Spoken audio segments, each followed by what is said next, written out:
Keluaran pasal 19 ayat 7. Lalu datanglah Musa dan memanggil para tua-tua bangsa itu dan membawa ke depan mereka segala firman yang diperintahkan Tuhan kepadanya. Seluruh bangsa itu menjawab bersama-sama, segala yang difirmankan Tuhan akan kami lakukan.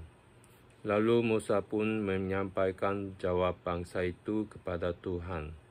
Berfirmanlah Tuhan kepada Musa, sesungguhnya aku akan datang kepadamu dalam awan yang tebal dengan maksud supaya dapat didengar oleh bangsa itu apabila aku berbicara dengan engkau, dan juga supaya mereka senantiasa percaya kepadamu. Lalu Musa memberitahukan perkataan bangsa itu kepada Tuhan. Berfirmanlah Tuhan kepada Musa, pergilah kepada bangsa itu, suruhlah mereka menguduskan diri pada hari ini dan besok, dan mereka harus mencuci pakaiannya. Menjelang hari ketiga, mereka harus bersiap sebab pada hari ketiga Tuhan akan turun di depan mata seluruh bangsa itu di Gunung Sinai. Sebab itu haruslah engkau memasang batas bagi bangsa itu, berkeliling sambil berkata, jagalah baik-baik, jangan kamu mendaki gunung itu atau kena kepada kakinya, sebab siapapun yang kena kepada gunung itu, pastilah ia dihukum mati. Tangan seorang pun tidak boleh merabanya, sebab pastilah ia dilempari dengan batu atau dipanahi sampai mati. Baik binatang, baik manusia, ia tidak akan dibiarkan hidup. Hanya apabila sangkakala berbunyi panjang, barulah mereka boleh mendaki gunung itu. Lalu turunlah Musa dari gunung mendapatkan bangsa itu. Disuruhnyalah bangsa itu menguduskan diri, dan mereka pun mencuci pakaiannya. Maka kata Musa kepada bangsa itu, bersiaplah menjelang hari yang ketiga, dan janganlah kamu bersetubuh dengan perempuan.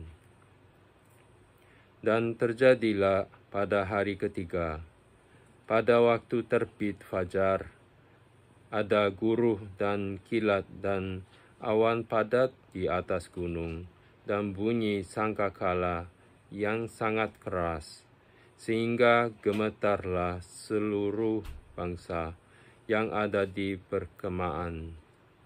Lalu Musa membawa bangsa itu keluar dari perkemahan untuk menjumpai Allah dan berdirilah mereka pada kaki gunung.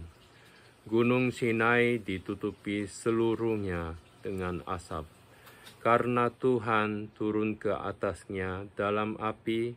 Asapnya membubung seperti asap dari dapur, dan seluruh gunung itu gemetar sangat. Bunyi sangkakala kian lama, kian keras. Berbicaralah Musa, lalu Allah menjawabnya dalam guruh. Lalu turunlah Tuhan ke atas gunung Sinai, ke atas puncak gunung itu. Maka Tuhan memanggil Musa ke puncak gunung itu, dan naiklah Musa ke atas. Kemudian Tuhan berfirman kepada Musa, turunlah, peringatkanlah kepada bangsa itu, supaya mereka jangan menembus mendapatkan Tuhan hendak melihat-lihat, sebab tentulah banyak dari mereka akan binasa. Juga para imam yang datang mendekat kepada Tuhan haruslah menguduskan dirinya. supaya Tuhan jangan melanda mereka. Lalu berkatalah Musa kepada Tuhan, "Tidak akan mungkin bangsa itu mendaki gunung Sinai ini, sebab Engkau sendiri telah memperingatkan kepada kami demikian. Pasanglah batas sekeliling gunung itu dan nyatakanlah itu kudus." Lalu Tuhan berfirman kepadanya, "Pergilah, turunlah, kemudian naiklah pula, engkau beserta Harun, tetapi para imam dan rakyat tidak boleh menembus untuk mendaki menghadap Tuhan, supaya mereka jangan dilandangnya." Lalu turunlah Musa mendapatkan bangsa itu dan menyatakan hal itu kepada mereka.